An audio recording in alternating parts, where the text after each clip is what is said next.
এক পাখি শিকারী জঙ্গলে ঢুকলো পাখি শিকার করার জন্য।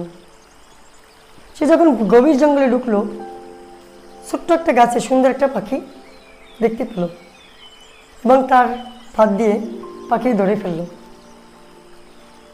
পাখিটা ধরার পরে সে খাঁচায় বন্দি করলো। বন্দি করার পরে পাখিটি বলল, তোমাকে ছেড়ে দাও। তখন ব্যক্তিটি বলল, তোমাকে ছেড়ে দিয়ে লাভ কি? তোমাকে জবাই করব, তোমার মাংস বাজারে বিক্রি করলে আমি কিছু টাকা পাবো। তখন পাখিটি বলল, তোমাকে আমি 3টি লাইফ চেঞ্জিং উক্তি বলবো, যেটা তোমার জীবনে চলার ক্ষেত্রে কাজে লাগতে পারে। তো লোকটা রাজি হলো। তখন পাখিটি শর্ত দিল, আমাকে যদি তুমি ছেড়ে দাও, আমি গাছের মগডালে গিয়ে বসবো, তারপর বলবো। তো লোকটা তাই করলো। তো পাখিটা প্রথম উক্তিটা বলল, অতীতের দুঃখকে মনে করে